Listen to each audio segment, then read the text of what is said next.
ಅದು ನಮ್ಮ ಅಸಂಖ್ಯಾತ ಸೈನಿಕರ ತ್ಯಾಗ, ಧೈರ್ಯ, ಈ ದೇಶದ ಭವಿಷ್ಯಕ್ಕೋಸ್ಕರ ಅವರು ಸಮರ ಭೂಮಿಯಲ್ಲಿ ಮಾಡಿರುವಂತಹ ಸಾಹಸ ಗಾಥೆಗಳ ಒಂದು ಜೀವಂತ ಸಾಕ್ಷಿ. ಜನರಿಗೆ ಇದನ್ನು ನೋಡುವಂತ ಅವಕಾಶ ಕೊಡಬೇಕು, ಜನರ ಇದರ ಹತ್ತಿರ ಬಂದು ಇದರಿಂದ ಪ್ರೇರಣೆಯನ್ನ ಪಡಿಬೇಕು. ಇದೇ ಹಬ್ಬಗಳನ್ನು ನಾವು ಮಾಡ್ತೀವಿ ಅಂತ ಹೇಳಿದ್ರೆ ಅಲ್ಲಿ ಯೋಧರು ಬಹಳ ಯಶಸ್ವಿಯಾಗಿ ತಮ್ಮ ಸೇವೆಯನ್ನ ಈ ದೇಶದ ರಕ್ಷಣೆಯನ್ನು ಮಾಡ್ತಾ ಇರುವಂತ ಕಾರಣ ಇವತ್ತು ನಾವು ಇಲ್ಲಿ ಬಹಳ ಸುಖದಲ್ಲಿ ಬಹಳ ಸಂತೋಷದಲ್ಲಿ ಇದ್ದೇವೆ ಅಂತ ಹೇಳೋದು. ಕಾರ್ಗಿಲ್ ವಿಜಯ ದಿವಸದ ಈ ಒಂದು ಅತ್ಯಂತ ಪವಿತ್ರವಾದಂಥ ಮತ್ತು ಒಂದು ಶುಭ ಸಂದರ್ಭದಲ್ಲಿ ನಮ್ಮ ಮಂಗಳೂರಿನಲ್ಲಿ 1971 ಯುದ್ಧದಲ್ಲಿ ಭಾಗವಹಿಸಿದ್ದಂಥ T-55 ಟ್ಯಾಂಕನ್ನು ಇವತ್ತು ಲೋಕಾರ್ಪಣೆಗೊಳಿಸುವಂಥ ಕಾರ್ಯಕ್ರಮವನ್ನು ನಾವೆಲ್ಲರೂ ಇಡೀ ಮಂಗಳೂರಿನ ನಾಗರಿಕರು ಸೇರಿ ದಕ್ಷಿಣ ಕನ್ನಡ ಜಿಲ್ಲೆಯಲ್ಲಿ ಸೈನ್ಯದಲ್ಲಿ ಕೆಲಸ ಮಾಡಿದಂಥ ಎಲ್ಲ ಸೈನಿಕರಿಗೆ ಸಮರ್ಪಣೆಯನ್ನು ಇದನ್ನು ಮಾಡಿದ್ದೇವೆ. T-55 ಟ್ಯಾಂಕ್ ಅನ್ನುವಂಥದ್ದು ಕೇವಲ ಒಂದು ವಸ್ತು ಅಲ್ಲ, ಅದು ಕೇವಲ ಒಂದು ಶಸ್ತ್ರಾಸ್ತ್ರವೂ ಅಲ್ಲ, ಅಥವಾ ಒಂದು ಉಕ್ಕಿನ ಒಂದು ಯಂತ್ರವೂ ಅಲ್ಲ. ಅದೊಂದು ಜೀವಂತ ಸಾಕ್ಷಿ ನಮ್ಮ ಸೈನಿಕರ ಸಾಹಸ, ತ್ಯಾಗ, ಈ ಭಾರತೀಯ ಸೈನ್ಯದ ಪರಂಪರೆಗೆ ಮಾತ್ರ ಅಲ್ಲ, ಈ ದೇಶದ ಭವಿಷ್ಯವನ್ನು ನಿರ್ಮಾಣ ಮಾಡೋದಲ್ಲಿ ದೇಶದ ಇತಿಹಾಸದಲ್ಲಿ ಅದೆಷ್ಟೋ ಸಾಹಸ ಗಾಥೆಗಳನ್ನು ರಚಿಸಿದಂಥ ಸೈನಿಕರ ತ್ಯಾಗ, ಪರಿಶ್ರಮ, ಬಲಿದಾನಕ್ಕೆ ಒಂದು ಜೀವಂತ ಸಾಕ್ಷಿ T-55 ಟ್ಯಾಂಕ್. ಮಂಗಳೂರಿನ ಯುದ್ಧ ಸ್ಮಾರಕದಲ್ಲಿ ಇದನ್ನು ಇಡಬೇಕು, ಜನರಿಗೆ ಇದನ್ನು ನೋಡುವಂಥ ಅವಕಾಶ ಕೊಡಬೇಕು, ಇದರ ಹತ್ತಿರ ಬಂದು ಇದರಿಂದ ಪ್ರೇರಣೆಯನ್ನು ಪಡಿಬೇಕು. ಇದರ ಮುಖಾಂತರ ಭಾರತದ ಸೈನಿಕರ ಸಾಹಸ ಗಾಥೆಗಳನ್ನು ತಿಳ್ಕೊಳ್ಳುವಂಥ ಒಂದು ಪ್ರಯತ್ನ ಮಂಗಳೂರಿನ ನಾಗರಿಕರಲ್ಲಿ ಆಗಬೇಕು ಅನ್ನುವಂಥ ಒಂದು ಕಲ್ಪನೆಯನ್ನು ನಾನು ಸಂಸತ್ ಸದಸ್ಯನಾದ ಮೊದಲ ದಿವಸದಲ್ಲಿ ಇಟ್ಟಿದ್ದೆ.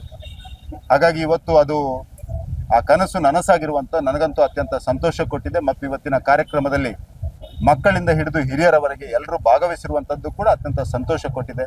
MiG-29 ಈಗಾಗಲೇ ಅದು ಫೇಸ್ ಔಟ್ ಆಗಿದೆ, MiG-21 ಫೇಸ್ ಔಟ್ ಆಗಿದೆ. ಅದನ್ನು ಕೂಡ ಒಂದು ತರುವಂಥ ಪ್ರಯತ್ನವನ್ನು ನಾವು ಮಾಡ್ತೇವೆ. ಇದು ಪ್ರಾಸೆಸ್ ಸ್ವಲ್ಪ ಉದ್ದ ಇರ್ತದೆ, ಹಾಗಾಗಿ ಖಂಡಿತವಾಗಿಯೂ ಅದನ್ನು ಕೂಡ ತರುವಂಥ ಪ್ರಯತ್ನವನ್ನು ಮಾಡ್ತೇವೆ. ಒಟ್ಟಾರೆ ಮಂಗಳೂರಿನಲ್ಲಿಯೂ ಕೂಡ ಒಂದು ಸೈನಿಕ ವಸ್ತುಗಳು, ಸೈನಿಕ ಸಂಸ್ಥೆಗಳು, ಮುಂದೆ ನಮ್ಮ ಪ್ರಧಾನಮಂತ್ರಿ ನರೇಂದ್ರ ಮೋದಿಯವರ ಒಂದು ಕನಸಾದಂಥ ಕೋಸ್ಟ್ ಗಾರ್ಡ್ ಅಕಾಡೆಮಿ ಕೂಡ ಮಂಗಳೂರಿಗೆ ಬರುವಂಥದ್ದಿದೆ. ಹಾಗಾಗಿ ಒಟ್ಟಾರೆಯಾಗಿ ಇದೆಲ್ಲವನ್ನು ಸೇರಿಸಿಕೊಂಡು ಮಂಗಳೂರಿನ ಜನರ ಭಾವನೆಗೆ ಅನುಗುಣವಾಗಿ ಇಲ್ಲಿ ಒಂದು ರಾಷ್ಟ್ರಭಕ್ತಿಯ, ರಾಷ್ಟ್ರ ಸೇವೆಯ ಮತ್ತು ಸೈನ್ಯದ ಒಂದು ಪರಂಪರೆ ಇಲ್ಲಿಯೂ ಕೂಡ ಮಾಡಬೇಕು ಅನ್ನುವಂಥದ್ದು ನಮ್ಮ ಇಚ್ಛೆಯಾಗಿದೆ.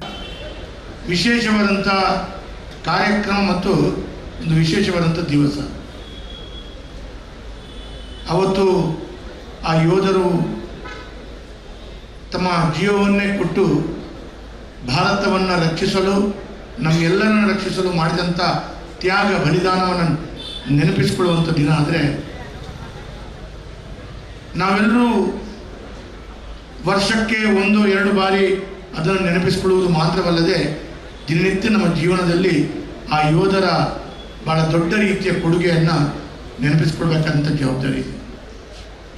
ಇವತ್ತು ನಾವು ಪ್ರತಿಯೊಂದು ಹಬ್ಬ ಹರಿದಿನಗಳು, ಅದು ದೀಪಾವಳಿಯಿಂದ ಹಿಡಿದು ಅಷ್ಟಮಿ ಅಥವಾ ಗಣೇಶ ಚತುರ್ಥಿ, ಹೀಗೆ ಯಾವುದೇ ಹಬ್ಬಗಳನ್ನು ನಾವು ಮಾಡ್ತೀವಿ ಅಂತ ಹೇಳಿದ್ರೆ ಅಲ್ಲಿ ಯೋಧರು ಬಹಳ ಯಶಸ್ವಿಯಾಗಿ ತಮ್ಮ ಸೇವೆಯನ್ನು ಈ ದೇಶದ ರಕ್ಷಣೆಯನ್ನು ಮಾಡ್ತಾ ಇರುವಂಥ ಕಾರಣ ಇವತ್ತು ನಾವಿಲ್ಲಿ ಭಾಳ ಸುಖದಲ್ಲಿ ಬಹಳ ಸಂತೋಷದಲ್ಲಿ ಇದ್ದೇವೆ ಅಂತ ಹೇಳೋದು.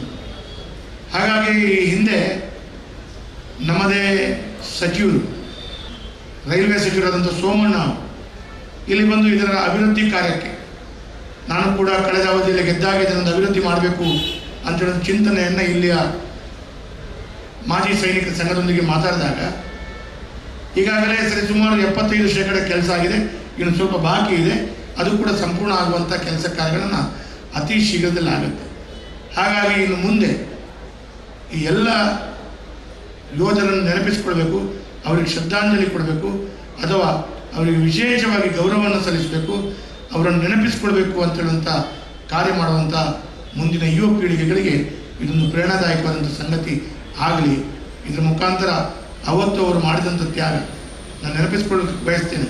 ಅಟಲ್ ಬಿಹಾರಿ ವಾಜಪೇಯಿ ಅವರ ತೆಗೆದುಕೊಂಡಂಥ ನಿರ್ಧಾರ, ಆ ನಿರ್ಧಾರ ಇವತ್ತು ಕಾರ್ಗಿಲ್ ವಿಜಯ ದಿವಸವನ್ನು ನಾವಿವತ್ತು ಒಳ್ಳೆಯ ರೀತಿಯಲ್ಲಿ ಆಚರಿಸಿಕೊಂಡು ಮಾಡುತ್ತಾ ಶುಭ ಸಂದರ್ಭದಲ್ಲಿ ಇದ್ದೇವೆ.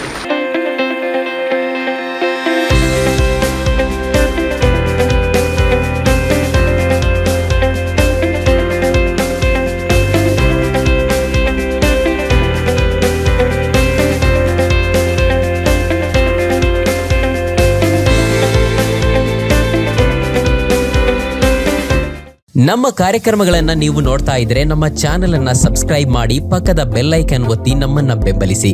ಹಾಗೆ ನಮ್ಮ ಕಾರ್ಯಕ್ರಮಗಳನ್ನ ಲೈಕ್ ಮಾಡಿ, ಕಮೆಂಟ್ ಮಾಡಿ, ಅದನ್ನ ಬೇರೆಯವರಿಗೂ ವಾಟ್ಸ್ಆಪ್ ಮೂಲಕ ಶೇರ್ ಮಾಡಿ.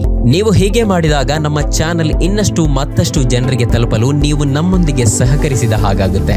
ಇದು ನೀವು ಯಾವುದೇ ಖರ್ಚಿಲ್ಲದೆ ಕೆಲವೇ ಸೆಕೆಂಡುಗಳಲ್ಲಿ ನೀಡಬಹುದಾದ ಸಹಕಾರ. ಧನ್ಯವಾದಗಳು.